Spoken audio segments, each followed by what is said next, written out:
The box arrived on Brigitte Bardot's 91st birthday, September 28, 2025. A courier delivered it to her home in Saint-Tropez, with instructions that it could only be opened by Brigitte herself. The return address was a law firm in Lyon. Inside was a handwritten note from an attorney. Madame Bardot, I regret to inform you that Laurent Mercier passed away on August 12, 2025. In accordance with his will, I am returning the letters he wrote to you over the past 50 years. He requested that you receive them upon his death, with no obligation to read them. The choice, he said, has always been yours.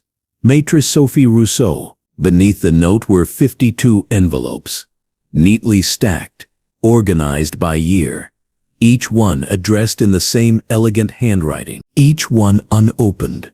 Brigitte stared at them for a long time. She knew exactly who Laurent Mercier was, her first love, the man she'd walked away from 67 years ago, the man who'd apparently never stopped writing to her.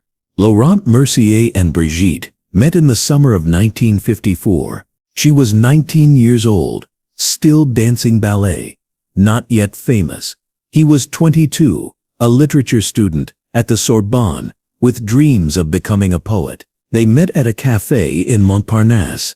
Laurent was reading Baudelaire. Brigitte was waiting for a friend who never showed up. He'd looked up from his book, seen her sitting alone, and said, "You look like someone who understands melancholy." She'd laughed.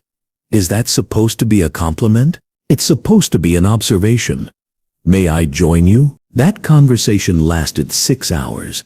They didn't notice the cafe closing around them. For 3 months they were inseparable. Laurent introduced her to poetry, to philosophy, to conversations that went deeper than anything she'd experienced. He saw her as intelligent, curious, complex, not just beautiful. Brigitte felt, for the first time, truly known, not as a body, not as potential, as a person. They'd walk along the Seine for hours, talking about everything. Laurent would read her poetry. He'd written clumsy, earnest verses about her eyes, her laugh, her mind. "You're going to be something extraordinary," he told her one evening as they watched the sunset from Pont Neuf. "Not because of how you look, because of who you are." It was the last time anyone would say that to her. The relationship ended abruptly in November 1954. Roger Vadim had seen Brigitte at a ballet recital, pursued her aggressively, offered her something Laurent couldn't: fame, opportunity, a future in film. Brigitte was torn. She loved Laurent, but Vadim represented everything she'd been raised to want: success, glamour, escape from ordinary life. She chose Vadim. The breakup happened in that same cafe where they'd met. Laurent took it quietly, with a kind of dignified pain that made it worse. "I understand," he said, though his eyes told a different story. "You're choosing a bigger life. I can't compete with that." "Laurent, I'm sorry, You don't need to explain. I hope he makes you happy. I hope all of it makes you happy." He walked away. She watched him go, and she never saw him again. The first letter arrived on September 28, 1955, Brigitte's 21st birthday. She was already married to Vadim by then, already filming, and God-created woman, already becoming Brigitte Bardot. The envelope was simple, her name and address in elegant handwriting, a Lyon postmark. She recognized Laurent's handwriting immediately. Her heart lurched. She held the envelope for a long time, debating whether to open it. Finally, she set it aside. Later, she told herself, "I'll read it later." She never did. The second letter arrived on her 22nd birthday. By then, she was famous, constantly photographed, constantly performing. Her marriage to Vadim was crumbling. She saw Laurent's handwriting on the envelope and felt a sharp pain in her chest. Regret, longing, guilt. She placed it, unopened, in a drawer, next to the first letter. "I can't go back," she told herself. "Reading these will only make it harder." The third letter arrived on her 23rd birthday. Then the fourth, the fifth, the sixth, year after year. Same date, same handwriting, same return address. And year after year, Brigitte placed them, unopened, in a drawer that was slowly filling with envelopes. She never read them, but she never threw them away, either. By 1965, there were 10 unopened letters. Brigitte's life had become unrecognizable. Multiple failed marriages, suicide attempts, career in crisis, identity shattered. On her 31st birthday, Lauren's letter arrived as always. She held it, feeling the weight of all the accumulated years. She almost opened it, almost let herself read whatever he'd written, almost allowed herself the vulnerability of engaging with her past. But she couldn't.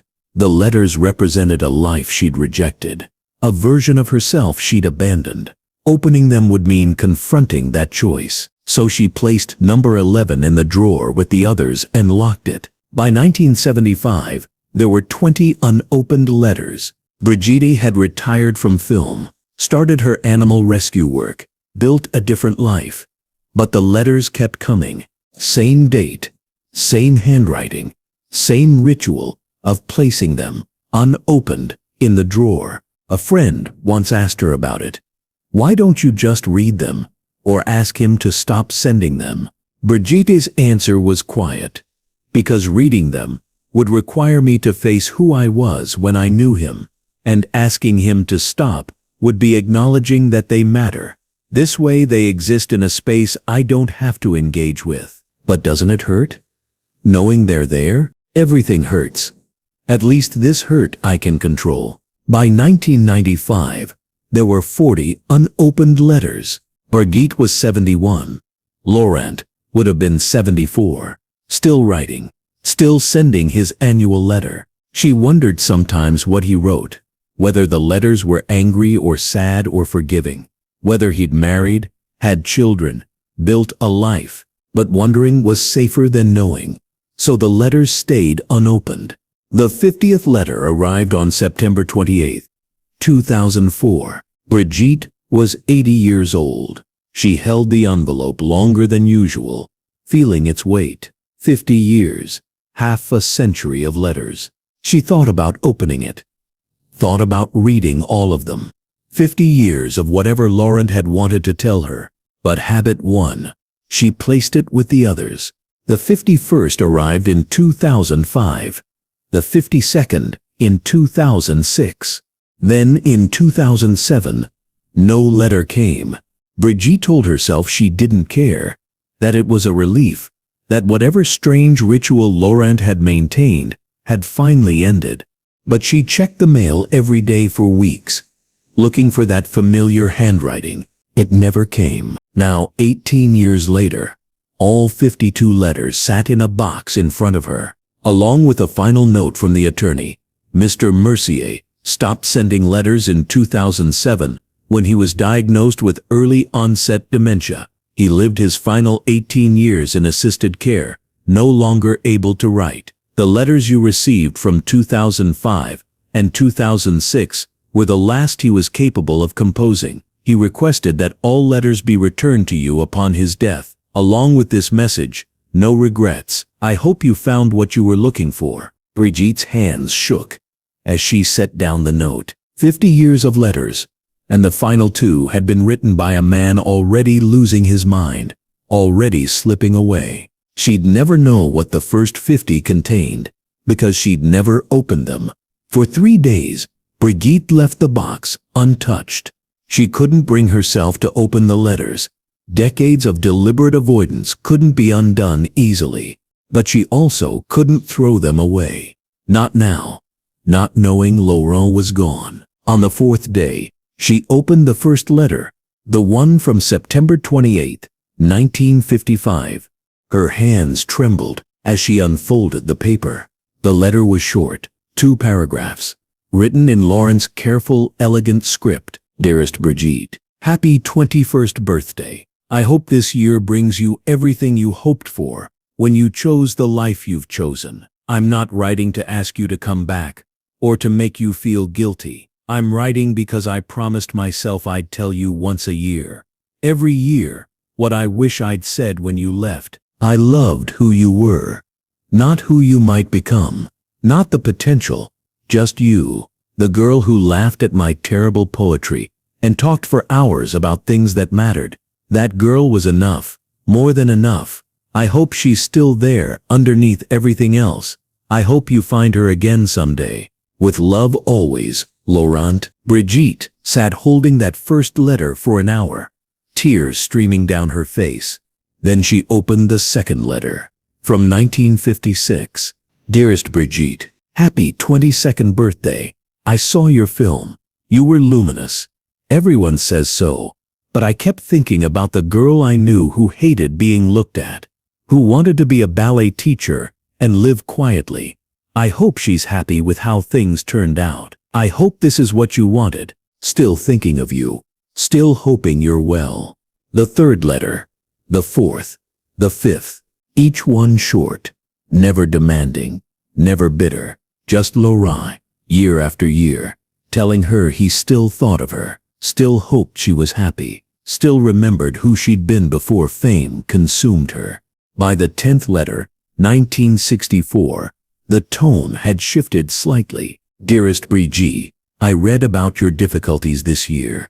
The hospital stay, though they called it exhaustion. I wanted to reach out, to help somehow, but what could I offer? I'm just someone from your past. Still, I think about you. I hope you're taking care of yourself. I hope someone is seeing you, really seeing you the way I did. Please be safe. The 20th letter, 1974. Dearest Brigitte, I'm glad you retired. Selfishly, I'm relieved. Whatever was consuming you seems to have loosened its grip. I saw a photo of you at your animal sanctuary. You looked more like yourself than I've seen in years, more like the girl I knew. I hope you found some peace. Still here, still remembering. The 30th letter, 1984. Dearest Brigitte, I married 15 years ago. Her name is Sophie. She knows about you.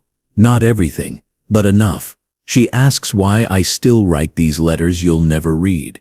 I tell her it's not about you reading them. It's about me remembering, honoring what was real, even if it was brief. I hope you found love. Real love, the kind that sees you. Laurent. Brigitte read all 52 letters in one sitting. 7 hours. 52 letters spanning 50 years. Each one a small window into Laurent's life. His marriage, his children, his career as a literature professor, his gradual aging, his persistent memory of a girl he'd known for 3 months 67 years ago. Each one ending the same way, with hope that she was well, that she'd found happiness, that she was safe. Never bitter, never demanding, never asking for anything. Just a record of someone who'd loved her, truly loved her, and never stopped, even when she chose a different life. The final letter, from September 28, 2006, was different. The handwriting was shakier. Laurent would have been 79, already in the early stages of dementia. Dearest Brigitte, this may be my last letter.